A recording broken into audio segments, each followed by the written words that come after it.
ओम शांति। आज 9 जून 1969 की अव्यक्त बाप दादा की महावाक्यों में से सुनते हैं मुरली का मुरली मंथन। मुरली का सार है चुस्ती का मीठा रूप आलस्य। बाबा ने कहा अव्यक्त स्थिति किसको कहते हैं, उसकी पहचान क्या है। पहली है अव्यक्त स्थिति, फिर है परख। इन दोनों का ज्ञान है। व्यक्त में रहते हुए भी व्यक्त का भान न रहे। फिर बाबा ने कहा अपने से पूछना है कि व्यक्त में होते हुए अव्यक्त स्थिति में कितना समय रहता हूँ। फिर बाबा ने कहा अव्यक्त स्थिति में कम से कम 8 घंटे का समय होना चाहिए। सभी पुरुषार्थी भी हो, उमंग भी है, लक्ष्य भी है, फिर भी अटेंशन कम क्यों है। यह अटेंशन सभी रखते हो कि लायक बने, बाप के नजदीक आए, फिर भी अटेंशन कम है। इसका कारण अव्यक्त स्थिति में कमी है।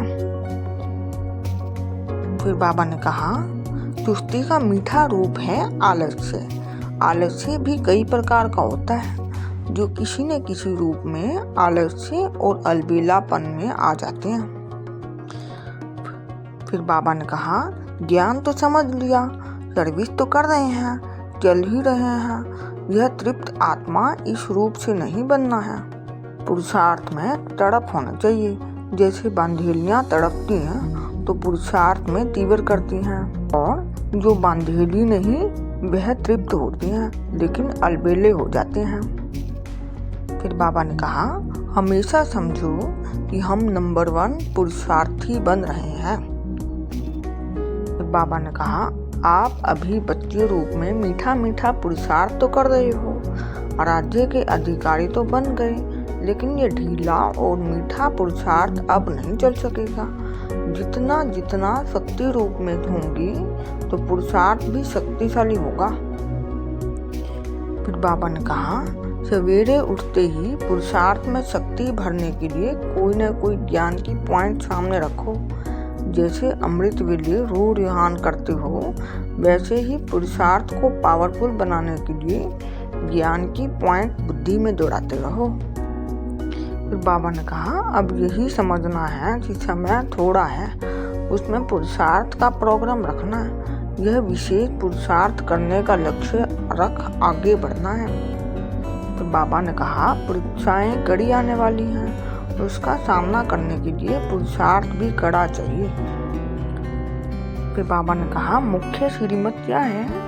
मुख्य श्रीमत है कि ज्यादा से ज्यादा समय याद की यात्रा में रहना।